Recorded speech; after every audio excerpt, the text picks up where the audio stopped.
Hey, everybody. Welcome to this week's edition of the Corner Pub NFL pregame show in conjunction with Corner Pub Sports Heat Ratio Sports. We bring you this every Sunday during the NFL season where I take you through the slate of games for Sunday and, of course, some Monday Night Football as well. I'm your host, Sean Selby of the Corner Pub Sports podcast. Our show goes live every Friday night at 8:15 on our Facebook and YouTube channels. Just look up Corner Pub Sports. And, of course, I want to thank everyone over at Heat Ratio, especially Tony at Heat Ratio Sports, for doing this with us. It's been a lot of fun doing it so far this year. Hope it's helping you guys get through some weeks, some betting advice, fantasy advice, and so on. The Selby, I'll bring you Selby Sizzlers, which is my 3 favorite picks of the week. And I think I've been hitting on about 70% of them. So, not too bad. I'll take it. But again, thanks everyone for being a part of this. Of course, it is all brought to you by WinDailySports.com. Check it out. Use discount code HEAT, which will give you a special Sunday-only discount over there at WinDailySports.com. So thank you so much for joining us. And today we are a little bit limited in the games because there's right now a game going on in London. Currently, the Vikings are up 17-7. Vikings are up over the Jets in London, and the Eagles are off. This says it's the first week of bye week, so the Eagles are one of the teams off. Thank God, because let's be honest, I don't know if we could have taken another week of them right now after what happened yesterday with the Phillies. I know this is a football show, but I just want everyone to know that I'm still keeping the faith. I got a little Billy Joel going on, keeping the faith. All right, do or die for Phillies today, man. Hate to say it, but that's where we are. They have to win today. They lose today, you're not winning 2 against New York. In New York, it's gonna be over. So I'm gonna leave this on for a little bit. I'm gonna leave Billy Joel on for a few. All right, so let's get out of here. Game. Let me see what do we got here. We got Ryan says they're toast. Jay says the grill is warm and ready for get the sizzler started. And I see Mark saying, "What's up? Go Birds." Well, yeah, go Phils at least. All right, so here we go. Let's go to the first game here. Baltimore and Cincinnati. I actually have to turn that off. It's a little distracting. Baltimore and Cincinnati in Cincy. Baltimore Ravens are favored by 2.5 points. 49.5 over under there. I got to be honest, this one was a little tough because Cincinnati seems like they're starting to turn it on a little bit. Baltimore still hasn't found their stride, although Derrick Henry looks like he's found his. Derrick Henry's a monster right now. But I am going to go Baltimore in this. Despite being in Cincy, I just think that Baltimore may have found a formula that might start working for them here. Cincinnati's defense has been kind of like Swiss cheese this year. I would find it hard to believe if Derrick Henry isn't the catalyst once again. Just, I would say $125, 2 touchdowns. Sounds about right. But on the other side, Joe Burrow has been playing pretty well the last 2 weeks now. But I have little faith in that defense that they're going to be able to withhold the Ravens' attack enough to outscore them. So I like Baltimore here. Fantasy-wise, I haven't talked a lot about tight ends a lot on this show for whatever reason. I guess mainly because there's not that many that are really making an impact right now.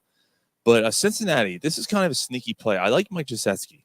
Baltimore allows the most points to tight ends this year. So if you have Gesicki sitting there, this could be a week you want to start him. He could be a nice sneaky play for you. There's just something about that at that matchup there. And Gesicki's been okay this year. He's been formidable this year. So I would definitely take a look at him if you have him sitting there. Speaking of sitting, I would sit Zach Moss this week. I don't like that matchup against Baltimore's defense. I know Baltimore's defense isn't what it used to be or anything like that, but I just think that this is a game where Cincinnati's going to have to pass the ball to keep in it because I think they're not going to have many opportunities. With the run and attack of Baltimore, I think that Cincinnati's offense is going to have to make the most out of their time with the ball, and I think they're going to look through the air on that one. With that being said, I'll probably be wrong, and it'll probably be a rushing attack on both sides. All right, so the second game here, we got Buffalo taking on Houston. Houston's favorite by 1. That is an absolute Buffalo line, and that's why I'm going with Buffalo. Talking about teams that haven't found a stride, the Texans are definitely one of those teams. They've been a major disappointment so far this year. I am out of the Dell well. I'm done with Tank Dell for now.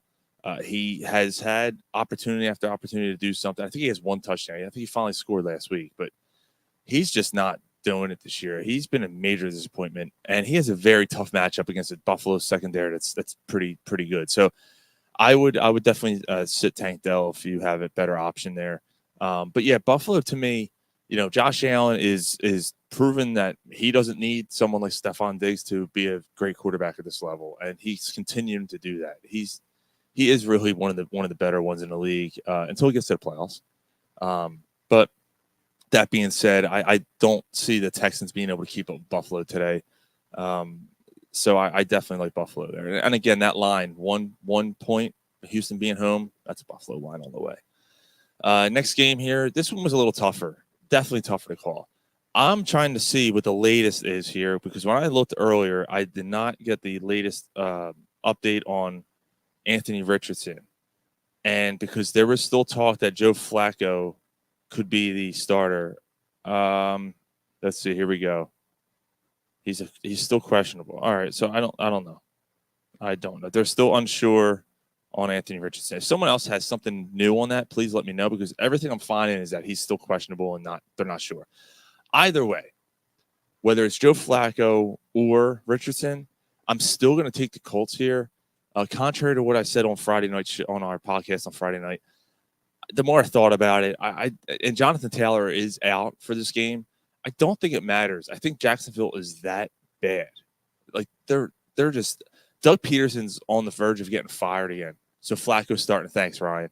I had a feeling that was going to be the case. I wasn't sure if Richardson was going to be in there or not. Okay, so good to know. I'm still going to go Indy. Not super confident on that.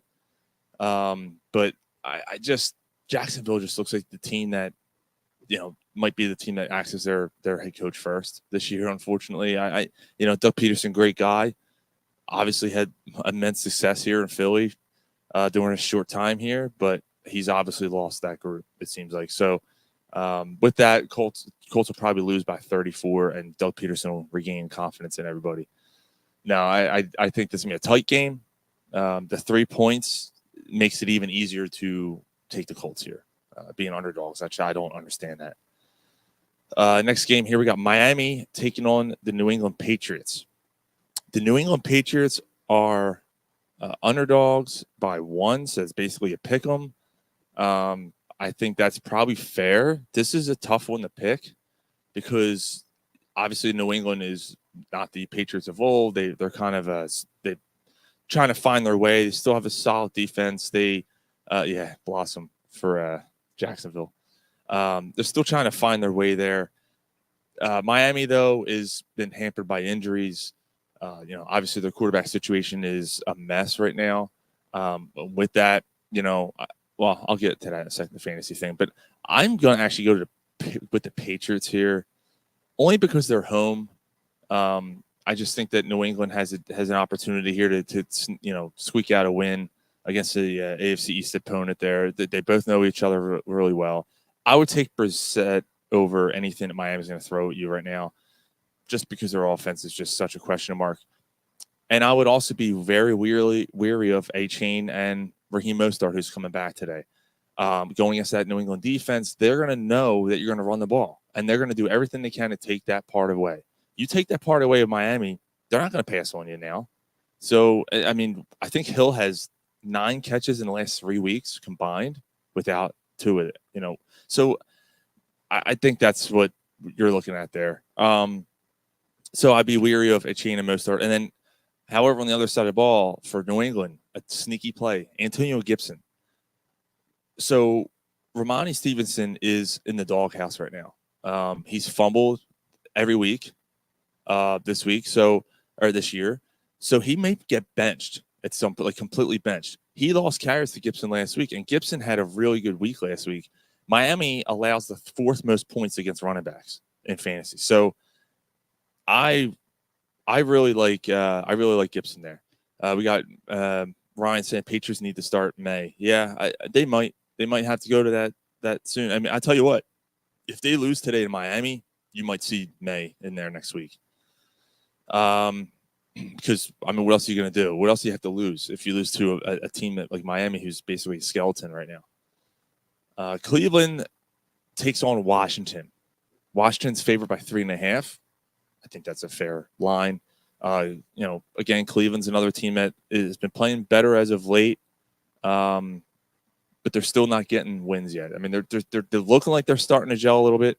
Meanwhile, on the other side, it looks like Washington has figured something out.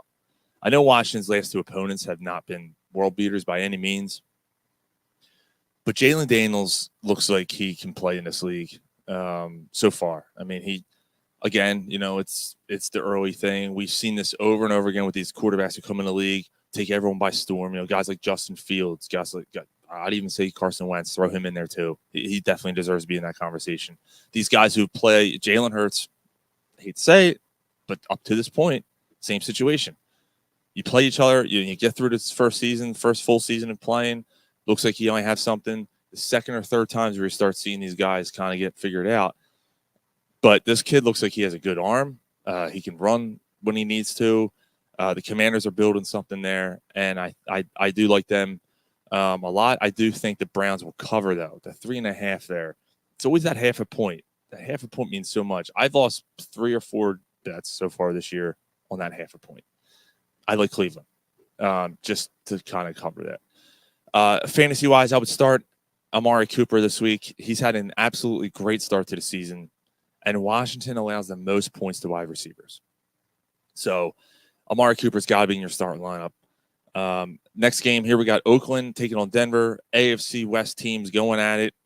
The Raiders are in turmoil right now. Devontae Adams, there was talk, I think I just saw a couple minutes ago. Devontae Adams, he's going to get traded. He's going to be gone. I don't know who steps up there for the Raiders right now. Their running attack is non-existent. Minshew's trying, but he's just – there's only so much you can do with the weapons you have at your arsenal. And let's be honest, Minshew's not exactly a great quarterback. I mean, there's a reason why he's been mostly a career backup. Denver, however, might be a team that they can get the better of. I am going to take Denver, though, being at home. Bo Nix has had a nice repertoire with Courtland Sutton, and Sutton's my start here. If you have Courtland Sutton, throw him in your lineup. Especially against the Raiders, a team that's trying to find themselves here. Sutton's had a pretty nice season so far, and he's starting to get something going with Nix. And Nix is another guy who looks like he is starting to figure it out. He's pulled off some pretty decent wins this year. Good performances, I should say. Despite maybe not winning, he's had some decent performances. So I like what I'm seeing there in Denver. Peyton definitely has them kind of going in the right direction. They still got a lot of work to do, but this is a good game for them against the Raiders. The Raiders are, like, again, that locker room, who knows what's going on there. It seems to be a mess. All right, so we are ready for some Selby Sizzler. Is brought to you by WinDailySports.com. Of course, WinDailySports.com, promo code HEAT for your Sunday-only discount. Here you go.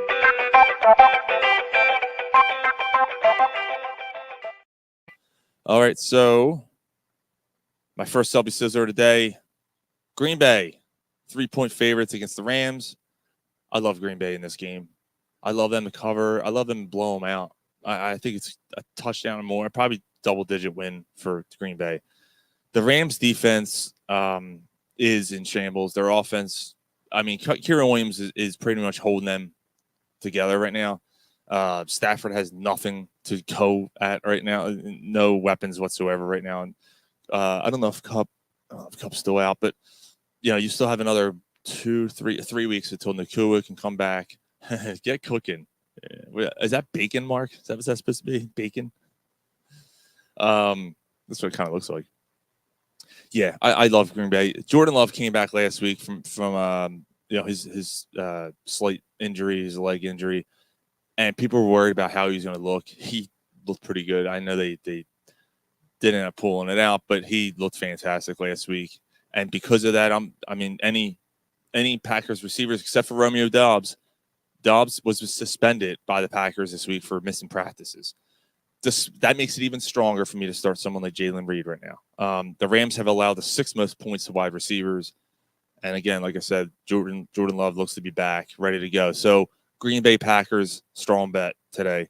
Second Selby Sizzler of the afternoon will be Carolina and Chicago. I'm taking the Bears. 4 points, 41 over under in Soldier Field. Again, this is a team that looks like they're starting to get going here. The Chicago defense is scary good. Like, they were good. They were really good during the second half last year. They were one of the better defenses in the league last year. They're going to get after Carolina. I know Carolina looks a little bit better now, with the quarterback change. Thank goodness they finally did that. But they're still a really bad team. And not that the Bears are great either, but that just seems like that 4 points is weird. You don't normally see a 4-point line, but I don't know. I have a hard time thinking that Chicago will not be able to beat them by at least 6. So I'm definitely taking the Bears here. DeAndre Swift, I was really low on Swift all year this year, and with good measure. He hadn't done anything. He was averaging like 1.8 yards a carry up to that point until last week, and then he went off. This is a great matchup for him again this week. Carolina's run defense stinks. So DeAndre Swift should be in your lineup right now. You're not going to get too many, especially because of that division that the Chicago plays in. They have pretty good defenses, with the Vikings, and, Lions are going to be a team that can outscore you, so you're not going to run that much. This is a matchup you can finally play Swift with confidence. So I would definitely start DeAndre Swift this week. The Bears, let me see what else we got. Tolson Bacon comes in 20, 30 slice container. Oh, my God, Jay. And then we got Mark self-cleaning. Yeah. And then the third Selby Sizzler is Arizona and San Francisco. I like Arizona to cover. It's 7.5 points. 49ers are, their offense is definitely looking better, but this is a division game. It's rare for division games to have major point differentials, and to me, I think Arizona hangs around a little bit here. These teams know each other well, and 7.5, again, it's a half point. Just always be weary of that. I just, because of that, I like Arizona to just hang around. They're not going to win this game. San Francisco will win this game, but and with that, Brock Purdy is a play because he's one of those quarterbacks you might not be starting every week. I'm going with Brock Purdy this week. He slinged it around last week. He looked really good. He looked back to normal with Debo back. On the flip side, Brandon Ayuk would continue if I still had him. He'd be riding my bench right now. He stinks. I don't know what is up with him. He got paid and just forgot how to play football. He can't get open. He can't catch the ball. And then, he'll have a week where he scores 3 touchdowns and then disappears again for another 3 weeks. So Ayuk's on my bench. Obviously, you're starting Debo, someone like that. Juwan Jennings, obviously, you're going to continue to go with him right now while he's emerging as a NFL wide receiver right now. It's crazy how he came out of nowhere. But yeah, Brock Purdy is my pick for the fantasy outlook for this game. All right, next game we have is Dallas and Pittsburgh. I'm sorry. Dallas and Pittsburgh. I'm going to go with Dallas here. It's a 2.5 point line for the Steelers at home. I'm reluctant. I'm reluctantly going with the Cowboys here. I'm not confident in this. I just don't know if Pittsburgh, if the Dallas Cowboys offense gets churning here. I know Pittsburgh's defense is really good. I just don't know if Pittsburgh's offense will be able to keep up with them. This is a really tricky game because I am going to sit Dak Prescott because Pittsburgh's pass defense is 8th in the league and they're 2nd in the league against points allowed. But if they can somehow if they score a couple touchdowns early, I don't think Pittsburgh has enough to keep up. I don't think they're going to be able to move the ball enough against Dallas's defense to keep up. It's just a really tricky game. But however, I do think Pittsburgh will be able to run against Dallas's defense. So Najee Harris is a start. Cowboys defense is one of the worst in the league right now to this point, which is shocking. And they do have injuries on that defensive side of the ball. But yeah, again, I don't know. Like, you have to get in the end zone, and I don't know if Pittsburgh's going to be able to do that consistently enough to beat Dallas today. Really tough game to call. Really was. I messed up my graphic here. It's the Giants, and that's why I was like kind of pausing for a second there. Giants take on Seattle. I had Arizona and Seattle. I don't know why. Seattle is favored by 7 points in this game, and that's crazy to me. The Giants also are really struggling to find their way offensively. Neighbors is going to be out today, so maybe that's part of it. You know, who are they going to throw the ball to? They're going to throw the ball to Wendell Robinson. That's who they're going to throw the ball to, who's actually been pretty solid for the last few weeks. You can just see his rise, just like Neighbors, but more quietly because he's not, a rookie, and he's not one of these rookie receivers, standout receivers. So, but Wendell Robinson's quietly becoming a pretty sustainable target for Daniel Jones there. Is that going to be enough to keep up with Seattle? I don't know. 7 points is just a lot to me. I'm going to take the Giants with the points. Seattle will win this game, and the over-under is 42.5. Sorry about the graphic there. I messed that one up. What do we got? Polsky said Pittsburgh, the hell with Dallas. I totally agree. It was hard to call that one. It really was. And then the last game I have on the docket today, because there's, again, bye weeks and everything else going on. The Saints take on the Chiefs. Chiefs are 5.5-point favorites. Monday Night Football game in Kansas City. Tough environment. 43.5 is the over. That sounds about right. I think probably going to look at a little bit of a slower scoring game, especially because the Saints haven't found that rhythm that they had 2 weeks ago. I'm reluctant again on this one. Being at Arrowhead kind of changes things a little bit, because the Saints are definitely a team that should be able to keep up the Chiefs offense, because the Chiefs offense hasn't found their groove yet. Kelsey finally had a few catches last week. I do like Kareem Hunt if you have him, and I like Xavier Worthy this week. Worthy with Rasheed Rice out for the year now for Kansas City, that's an issue. I don't know if Worthy can carry the load of a number 1 or number 2 wide receiver. I think he's more of a Swiss Army knife type of weapon at this point. But I think I'm going to go with the Saints with the points. Again, reluctantly. I'm not super confident in this. Mark's saying the Chiefs. Yeah, I mean, the Chiefs should win this game, but I can easily see the Saints figuring it out again and turning it back on. They're going to have a hard time running the ball. Alvin Kamara is going to have a hard time finding open holes to go through against this Chiefs defense, which is really, really stout against the run. So that's going to be an issue for the Saints. They're going to have to somehow maybe get creative, maybe do some bubble screens and so on, to try to get past that Chiefs defense, the first level, try to get into the second, third levels there. But yeah, I think the Saints do enough to stick around and hang around in this game. So 5.5, again, that's a weird line. When you see this 5.5s, 4s, it's very tricky. But I'll go with the underdog there. Yeah, I mean, again, I guess I'll finish off a little earlier today than last week's, but that's what happens when you have bye weeks and not so many games going on, especially one game going on now. Still a 10-point lead for the Vikings. About 12 minutes left in the third quarter there. Yeah, go Phillies. Phillies do or die today. I know, NFL show. I don't care. Go Phils, do or die. You have to win today. If they don't win today, then pretty much put a fork in them. And I am proud to announce that officially my book, No One Likes This, But We Do Care, which you can get on Amazon. You can get it at the Newtown Bookshop in Newtown, Pennsylvania. And then soon to be Dynasty Sports at Oxford Valley Mall. We'll be selling it as well. And there'll be more stores. But No One Likes This, We Do Care. The Anatomy of a Philadelphia Sports Fan is now officially out on Amazon. Just do a little search, and you'll be able to find it. And you'll see my ugly mug on the back, and that's me. So, yeah, so far the feedback has been excellent on the book. I'm really happy with what I've heard so far.